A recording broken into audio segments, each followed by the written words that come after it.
What is up, you fantastic, wonderful people? Today, there's a very special occasion. I saw a movie very early. What is that movie, you say? It's The Flash. Wow, I've seen it. Now, we've heard a bunch of shit about The Flash, right? You know, Tom Cruise personally went out to thank Andy Muschietti for creating this piece of art. Stephen King gave Andy Muschietti a blowjob or something. I don't know. A lot of stuff happened with this movie. Basically, a bunch of people thought it was really good is what happened. And is it really the greatest comic book movie? Nay, the greatest film of all time? No, it's not. It's not that great. But it is a really fucking good movie, don't get me wrong. The movie's really good. Obviously, I completely understand if there's people who don't want to see this movie because of a certain controversial star.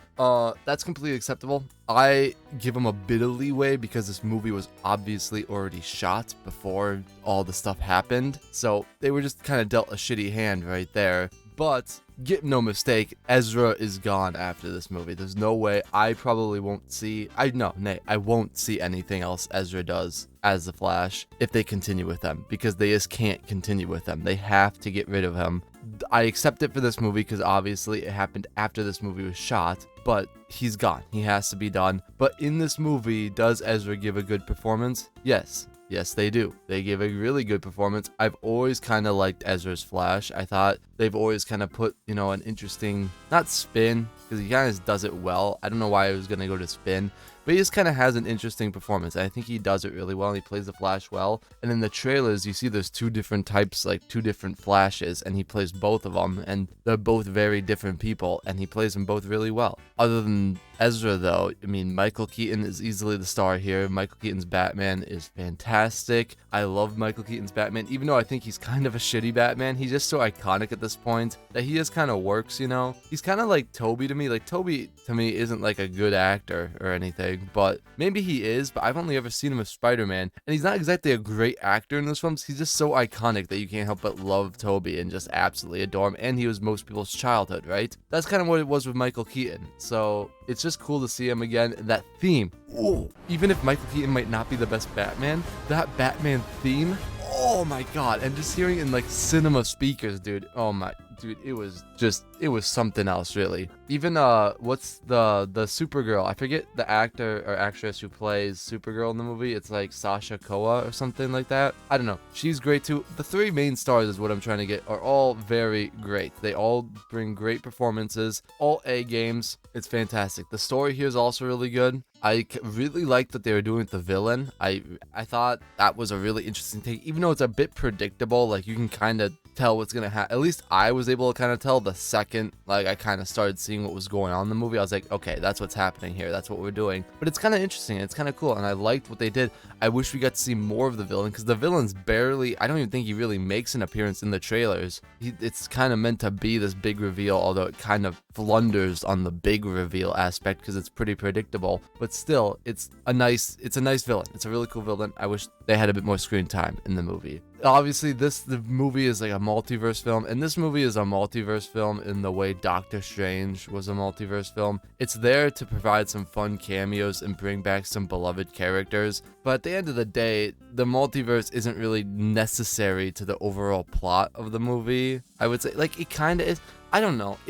It's weird to see, especially with Spider-Verse that we're going to get into a little bit. It's like some of these movies that are using multiverse just seem like they're using multiverse as a gimmick, when movies like Spider-Verse are showing us how the fuck you use multiverse. Oh my god, did that movie knock it out of the park. But we're not talking about that yet. We're talking about The Flash. And The Flash kind of uses it in a way to just provide fan service. They don't do a whole lot with the multiverse, which is a bit of a bummer to see, but still, the story's nice. The multiverse provides for some fun cameos, so I'll let it slide. I also thought the humor really worked in this movie. It's nice to see some comic book movies that are able to have really, like, there's some pretty emotional parts to this movie and some, I would say, tearjerkers to the movie. But on the other hand, you have some really big laugh out loud moments that actually got me laughing. Like, there is some funny jokes in this movie, which is nice to see, because a lot of comic book movies have either been like Thor Love and Thunder, where they're funny, but they're too funny and it ruins the movie, or they're trying to be funny, but they just aren't funny and it completely ruins the movie. It's one of those two. And it's nice to see a movie that actually is, first of all,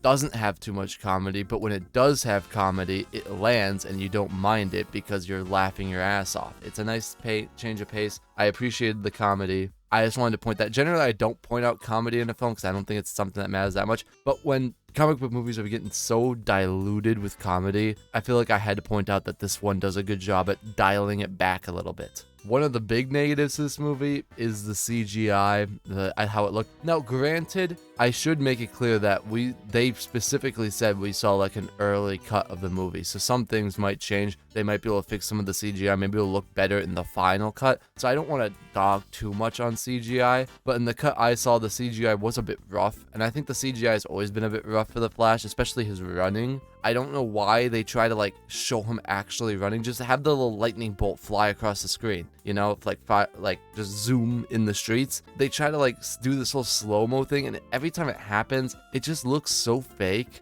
DC always has some of the worst running CGI of any movie. Do you remember that Wonder Woman 1984 like running scene? Oh my god, it's just some awful running CGI. I don't know how they fuck it up this bad when you could literally just do the lightning bolt just flying across the screen, or do it like they did in the X-Men films where you just slow it down so much that it's like a regular walking pace, you know? Not this kind of like half slowed down, but he's like leaping across and it's like flinging his arms like a madman. It just looks pretty awful. That's not a big complaint though, that's just kind of a nitpick, but in a movie that's good, I kind of have to get to some nitpicks because it is a really good movie. I don't have too many major complaints with the movie. I think it's a fantastic movie. So overall, the film has everything you want, and it's a nice change of pace from the recent era of comic book movies. We're gonna give The Flash an 80 out of 100 on the official review scale. It's what it deserves, honestly. And yeah, it's nice to see that we're getting a change of pace. Comic book movies are turning it around, you know? It's nice to see. Speak about comic book movies turning it around. The new Spider-Man Across the Spider-Verse came out. Now, Spider-Man Into the Spider-Verse, I'm not exaggerating when I say that is one of my favorite movies of all time. Not just favorite comic book movies, favorite movies of all time. It was so unique. It was such a different experience compared to what I've ever seen before. And it's one of those movies that, because of how unique and experiential it was, every movie's copying it. Look at like half the animation movies that have come out in the last couple of years. Like even the new Teenage Mutant Ninja Turtle, they're all copying the same style as Spider-Verse because it was just that influential on the genre, which we haven't seen a movie be that influential in a while, I'd say.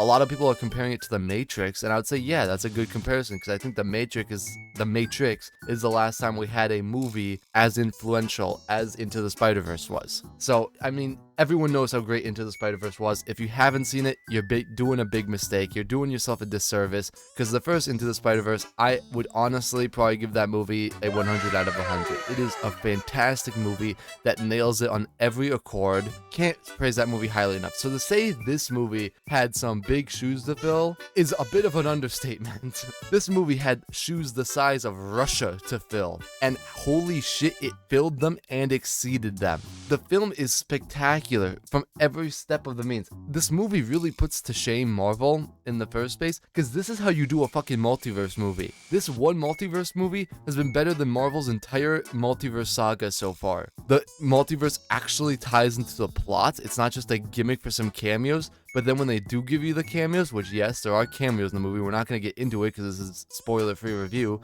but the cameos in the movie are fantastic. Some really big like, oh, hey, yeah, you know, like, you know, pointing at the screen, Leonardo DiCaprio meme. A lot of those in the movie. Like when I just said The Flash was a funny movie, holy shit. This movie, first of all, has its very emotional importance. This movie has a great story, but obviously the first one had a lot of comedy too. This one has a lot of comedy, and I don't think a single joke didn't land for me. I was laughing, or at least like smirking, at every single joke in the movie. The movie is a laugh out loud fucking banger, but then also slows down to take time with its characters. And I think the characters are especially well done here, because the movie, this is the only really complaint I have with the movie, which is a bit ironic because Fast 10 just did it as well. The movie feels like part 1. They really just cut it off halfway through a story. It's the same thing that Fast 10 did. That like Fast 10 just cut the movie off right during an action sequence. This movie just cut the movie off you don't really get a satisfying conclusion, which seems, I feel like, I hope it's just a coincidence that Fast 10 and this movie came out at roughly the same time, and this isn't going to be something going down the line, like something that happens, because I really hate it. I hate when movies just cut you off from having a full experience to make that part 1, part 2. Infinity War and Endgame, I think, is the perfect example of how you do a part 1, part 2. Infinity War was a full movie. It was Thanos' story, and Thanos' story concluded. Thanos won. That was the conclusion. You had a big climactic battle, and at the end of it, Thanos won. And then you go into Avengers Endgame, and you pick up, and that's the Avengers story. And the Avengers, you get your big climactic battle, and the Avengers win. You get the whole story. This one kind of felt like it was building, and then just boom, cut it off. It just died. And it was a bit upsetting to see because, man, it's so fucking good. I could have easily sat in the theater for another 2.5 hours for them to show me Beyond the Spider-Verse, and I would have been completely fine with it. I would have held my bladder the whole way through it. Everything fucking slaps in the movie. Talk about the first one. Like, a big thing on the first one was how beautiful the movie was. Everyone was like, you could literally pick any frame of the movie and hang it on the wall, and it would be an art piece. Take that in this movie and times it by 10. Your eyes are going to be exploding with enjoyment, okay? This movie is like a beautiful bliss of epicness for your eyes. Every single frame of this movie, my jaw was on the floor. It's actually incredible.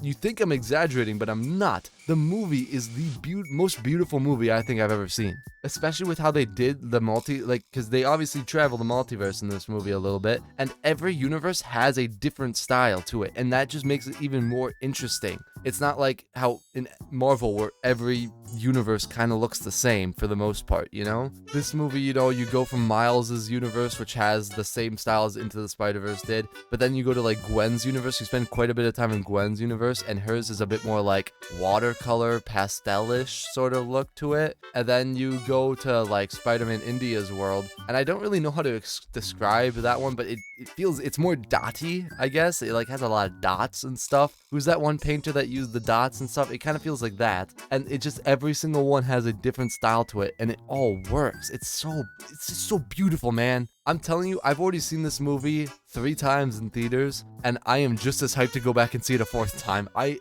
cannot get enough of this movie. It's going to be the longest wait until March, because other than the abrupt ending, everything in this movie is perfect. The emotional moments, the characters, because like I said, we spend a lot more time in Gwen's universe. We spend a lot more time with Gwen, and she's kind of fleshed out a lot more. She gets a lot more, her and her dad get a lot more of a front runner show, I guess. But you also spend a lot of time with Miles and his parents, and can I be honest with you? I love Miles' dad in this movie. Fucking hilarious. You spend a lot of time with them, and all that's great. And the villains in this movie, Spider-Man 2099 and The Spot, fantastic villains. I loved every second either of them on the screen. Oscar Isaac steals the show.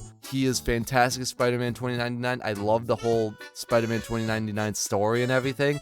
And The Spot is this like villain that you see him at originally in the beginning of the film. He's like this goofball. He's this dumbass that Miles is beating while like trying to text his dad and everything. But then by the end of it, you're like, oh shit, what's gonna happen with that guy? You know, like holy fuck. He talk about a power surge. So it's so, God, everything. The villains, the characters, the music's fantastic. Listen to the Metro Boomin soundtrack. It's amazing. You got the art, you got the humor, you got everything in this movie is just so fucking good that overall, it would be a crime to not give this thing a 95 out of 100 on the official review scale. And honestly, this would have been another 10 out of 10 if it had a more satisfying conclusion. That somewhat unsatisfying conclusion is what brings it down a little bit, because they really wanted to make it a part 1, part 2, which I kinda hate, but oh well. Other than that though, it is literally perfect, so I would feel like it's a crime to not give it a 95 out of 100, because that's what it deserves, because it's so fucking